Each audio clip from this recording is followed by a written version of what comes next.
Un día como hoy, hace más de 2000 años atrás, los judíos estaban preparando para celebrar las Pascuas. Diga conmigo, Pascuas. Las Pascuas son fiestas que conmemoran la liberación del pueblo hebreo de la esclavitud de Egipto. En otras palabras, las Pascuas para ellos, ¿verdad?, es una celebración especial que hacen recordando cuando ellos dejaron, ¿verdad?, la esclavitud en Egipto, cuando fueron liberados por Moisés. Así que ellos estaban hace 2000 años atrás, un día como hoy, igual, iban a celebrar las Pascuas. Y habían venido a Jerusalén judíos de todas partes del mundo para celebrar estas Pascuas. El Evangelio según San Juan dice en el versículo 12, que grandes multitudes que habían venido a la fiesta. Muchas personas habían venido a esa fiesta, no solamente por la fiesta, pero querían conocer a Jesucristo.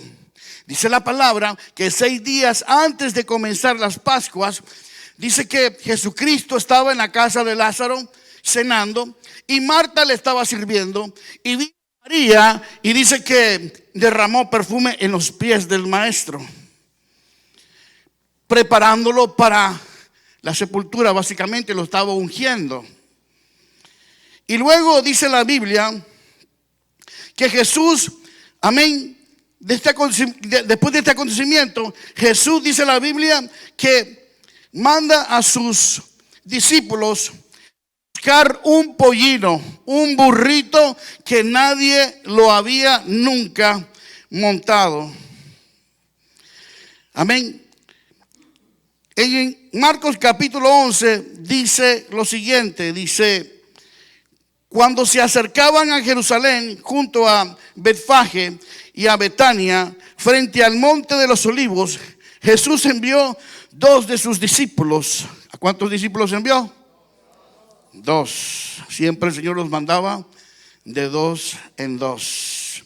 Versículo 2. Y les dijo: id a la aldea que está enfrente de vosotros, y luego que entréis en ella, hallaréis un pollino atado. ¿Qué es un pollino? Un burrito, ¿verdad?, hijo de una asna, jovencito, y eso es lo que es un pollino. Y hallaréis un pollino atado en el cual ningún hombre ha montado. Desatadlo y traédmelo. Y si alguien os dijere: ¿por qué hacéis esto?, decid que el Señor lo necesitaba y que luego lo devolvería. Amén. Jesús exactamente sabía dónde estaba el burrito, dónde se encontraba. Amén. Él estaba y tenía un plan, todo estaba bajo control. Él quería que supieran sus discípulos que Él todo lo había planeado, que Él todo lo tenía controlado. Amén. Que su muerte no iba a ser un accidente, sino un plan de Dios. Pregunto a la iglesia: ¿cómo estaba el burrito? Atado. Así muchas veces nos encuentra el Señor a nosotros. Amén. Él nos desata y después nos pide que vengamos con Él. Pero hay muchos, amén, porque este burrito fue obediente. Este burrito simplemente, cuando el Señor lo mandó a llamar, él hizo caso. Hay muchos en la iglesia, amén, que el Señor los manda a llamar y son peor que el burrito. No escuchan el llamado del Señor. Amén. Pero este burrito fue obediente y fue con los discípulos del Señor. Pero algo que me llama mucho la atención es que este burrito tenía un propósito, tenía un plan. O sea, Dios tenía un plan. Él no nació por nacer, Él nació con un propósito. Y el propósito de este burrito era llevar al Rey de Reyes y Señor de Señores a Jerusalén. Y yo digo, si este burrito había nacido con un propósito, creo que usted y yo tenemos también un propósito. ¿Qué más nosotros? Aunque tú no lo creas, aunque tú pienses de que para qué Dios te llamó, Dios tiene un propósito para tu vida también. Es que hay personas que me dicen, pastor, es que yo no sé hablar. No te preocupes, Dios va a poner las palabras que necesites en su debido momento y tú vas a ver cómo el Espíritu Santo va a hablar por medio de ti. Lo importante es disponerte. Este burrito se dispuso. Amén. Aprendamos del burrito. Número 1, a disponernos. Número 2, que tú también tienes un propósito en el plan de Dios. Aunque tú no lo creas, aunque tú lo dudes, Dios tiene un propósito para tu vida, un plan en tu vida. Dios te está llamando, aleluya. Y hay muchos que son más burros que el burro.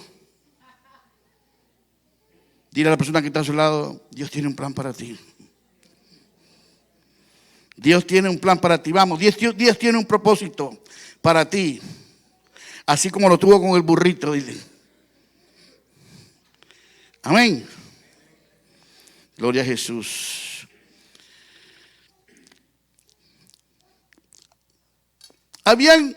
Había pasado después de la profecía que Zacarías, amén, había dado en Zacarías 9:9.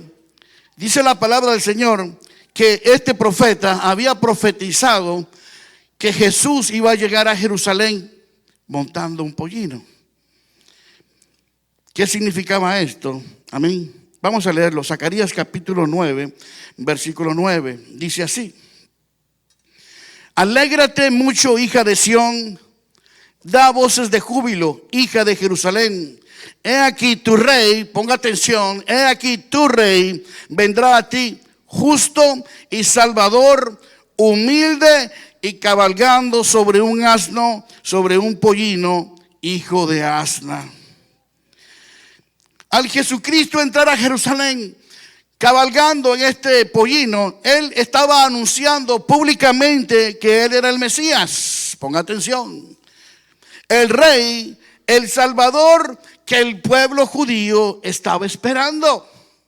Eso es lo que estaba haciendo Jesucristo. Estaba anunciando públicamente al entrar con este pollino a Jerusalén de que él era el Mesías que el pueblo de Israel estaba esperando. Y en el versículo 4 de Marcos capítulo 11 dice la palabra, vamos al versículo 5, perdón. Y uno de los que estaban ahí le dijeron, ¿qué hacéis desatando al pollino? Ellos entonces le dijeron como Jesús había mandado y lo dejaron. Y trajeron al pollino a Jesús y echaron sobre él sus mantos y se sentó sobre él. Y dice la palabra del Señor que Jesucristo, amén, se montó en este pollino y comenzó a cabalgar hacia Jerusalén. Y dice que en el versículo 8, que muchos tendían sus mantos por el camino y otros cortaban ramas de los árboles y las tendían por el camino. En otras palabras, mientras Jesucristo estaba cabalgando en este pollino, las personas, amén, los judíos que estaban ahí celebrando las Pascuas, comenzaron a tirar palmas, comenzaron a quitar sus ropas y a ponerlas para que Jesucristo pasara con el pollino, con el burrito. Hoy fuimos a comprar, después que salimos de la oración, mi esposa no, fue Chantel, quería comer pepenas. ¿Sabe qué es pepena? Pepena es un puerco frito, es chancho frito y por lo general se come por la mañana en el desayuno. Y la verdad es que si no vamos rápido se acaba porque se va rápido esa pepena.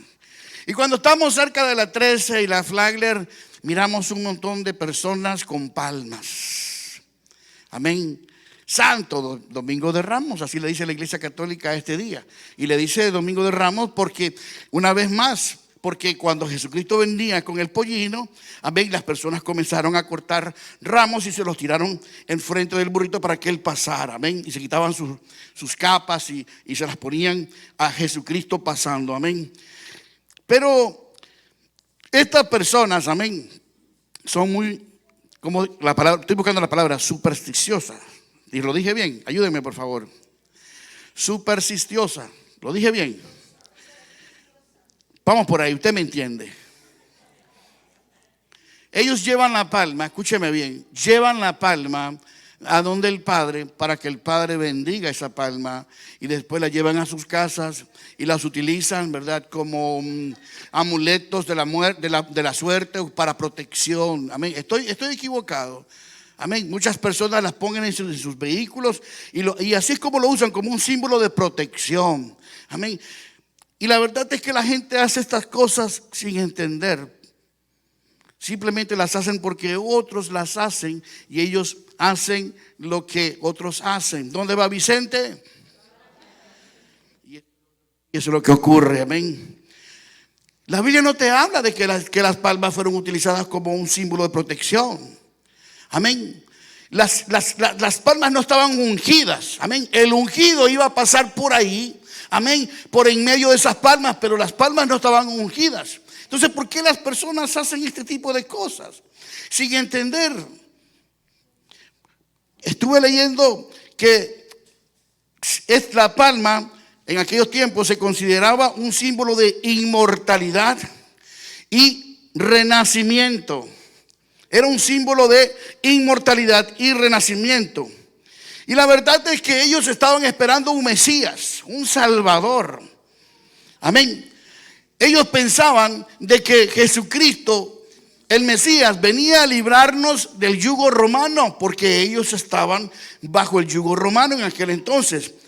Dice la palabra del Señor en Marcos 11, versículo 9, que las personas gritaban lo siguiente, dice, y los que iban delante y los que venían detrás daban voces diciendo, ¡Hosana! Bendito al que viene en el nombre del Señor. Ellos estaban recitando el Salmo 118, versículo 26. Ellos simplemente estaban recitando y diciendo, bendito el que viene en el nombre del Señor, que significa en hebreo, sálvanos, rescátanos, líbranos. Pero una vez más, ellos estaban pensando que Jesucristo venía a salvarlos del yugo romano. Está bien, Jesucristo venía a salvarlos del yugo romano, pero no del yugo romano, ponga atención, material, sino del yugo romano, amén, espiritual, de la muerte, del pecado. Él venía a liberarlos del yugo de Satanás. A eso venía Jesucristo, a salvarlos del yugo de Satanás. Dice la palabra del Señor que ellos decían, bendito el reino de nuestro padre David que viene, hosana en las alturas, hosana en las alturas. Y estas personas, escúcheme bien, que estaban gritando, hosana, líbranos Señor, sálvanos Señor, eran las mismas personas que una semana después estaban diciendo, crucifíquenlo, crucifíquenlo. El pueblo de Israel, el pueblo de Dios, ponga atención, estaba oprimido. Y no por los romanos, sino por el pecado. Ahí había mucha gente cargada, mucha gente cansada, gente que necesitaba liberación. Al igual que hoy hay muchas personas que en la iglesia le dicen al Señor, hosana, sálvame de mi problema económico que tengo. Sálvame del trabajo que tengo. Rescátame, exactamente. Pero lo más importante es que, escúcheme bien, Dios te libere de adentro para afuera. Dios es un Dios de orden. Primeramente Dios te va a liberar de adentro y luego por fuera Él va a poner y va a corregir y organizar tu vida como tiene que ser organizada. Porque una vez más Dios es un Dios de orden. Dios quiere librarnos, amén, de la muerte, del pecado. Mire, le voy a decir una cosa. La gente no entiende, no comprende lo que es el evangelio. Y muchas veces yo me he parado en el altar explicándoles. Lo hago en las clases de CREA. Y cuando yo les pregunto qué es el evangelio, por qué Cristo vino y murió en la cruz del Calvario. Desarróllense. No me saben explicar. Es importante entender, amén, de que Jesucristo murió en la cruz del Calvario porque nadie pudo cumplir la ley de Dios. La Biblia dice que todos pecamos y por tanto fuimos destituidos de la gloria de Dios. Jesucristo venía a Jerusalén a librar a Israel de la muerte, de la esclavitud, del pecado. Amén. Y una semana después Él murió en la cruz del Calvario y resucitó. Pero sí tenemos que entender y comprender, amén, que el evangelio de Dios es poder para salvación. Así lo declara la Biblia. Es poder de Dios para salvación. No es una religión. Yo no sé cómo hay muchos que no se preocupan por obedecer la palabra de Dios. Como muchas personas vienen a la iglesia, escuchan el mensaje y les entró por un oído y les salió por el otro. Como muchas personas se preocupan más por las cosas seculares y no por las cosas espirituales. Tenemos que entender, amén, que hay un mundo espiritual. Amén, porque la Biblia dice que las cosas que no se ven son eternas. Ponga atención. Y las cosas que se ven son ¿cuánto? Materiales. Las cosas que se ven son pasajeras. Las cosas que se ven son pasajeras. Y las cosas que no se ven son eternas. Este pueblo estaba oprimido. No veía más allá. Le estaban diciendo al Señor, libéranos. Pero ellos entendían y comprendían, ellos entendían y creían que Jesús los iba a librar del yugo romano, pero Cristo vino a librarnos del yugo del pecado. Dios quiere librarnos a todos, pero lo primero es lo primero, y lo primero es de adentro para afuera. De adentro, diga conmigo, para afuera. De adentro para afuera. Dios quiere librarnos. Él es el Mesías. Él es nuestro Dios. Él es nuestro Salvador. Él es nuestro Señor. Amén. ¿Cuántos están de acuerdo conmigo que Él es nuestro Salvador? ¿Cuántos están de acuerdo que Él es nuestro Señor? Y si tú, Señor, ¿por qué no obedeces lo que el Señor dice? Porque cuando estamos hablando de Señor, estamos hablando de sometimiento. Diga conmigo, sometimiento. Todos quieren un Salvador, pero nadie quiere un Señor. El pueblo de Israel, este pueblo judío, quería el Salvador, pero no quería un Señor. Porque cuando tú tienes un Señor, tú tienes que obedecerle a su Señor, someterte al Señor. Y la gente no le gusta someterse. Le gustan los beneficios, le gustan los panes y los peces. Amén. Ellos querían la libertad del yugo romano, querían los panes y los peces, pero no querían al Señor, no querían someterse al Señor, no querían ser obedientes al Señor. Así como hay gente afuera ahora mismo, amén, que le dice el Señor Hosana. En la iglesia también hay personas que le dicen Hosana al Señor, pero no están dispuestos a someterse al Señor. Es necesario que la iglesia se someta. Es necesario, amén, que seamos obedientes como el burrito lo fue. Es necesario que entendamos que tenemos un propósito en la vida. Mire, yo hablo con algunos hermanos en Cristo y no tienen objetivos en su vida espiritual. ¿Cuántos aquí piensan en esta noche ser un diácono algún día de este ministerio? No me levante la mano. Es algo que tú tienes que pensar. ¿Cuántos aquí alguna vez han pensado en ser un evangelista? Amén. Hay que poner metas espirituales. Hay que tomar las cosas del Señor en serio. Y yo estoy diciendo esto porque yo me pongo a platicar y con algunos hermanos y muchos de ellos yo siento de que sienten de que no tienen un propósito. Dios tiene un plan para ti, así como lo tuvo para el burrito. Dios tiene un plan para ti, aleluya. Dentro del plan de Dios, amén, tú estás. Solamente tienes que disponerte, amén. Solamente tienes que someterte y obedecer al Señor, no solamente nuestro Salvador, pero también nuestro Señor, nuestro gran Dios y Salvador, Jesucristo. Aleluya. A su nombre. Ponte de pie, iglesia. Aleluya.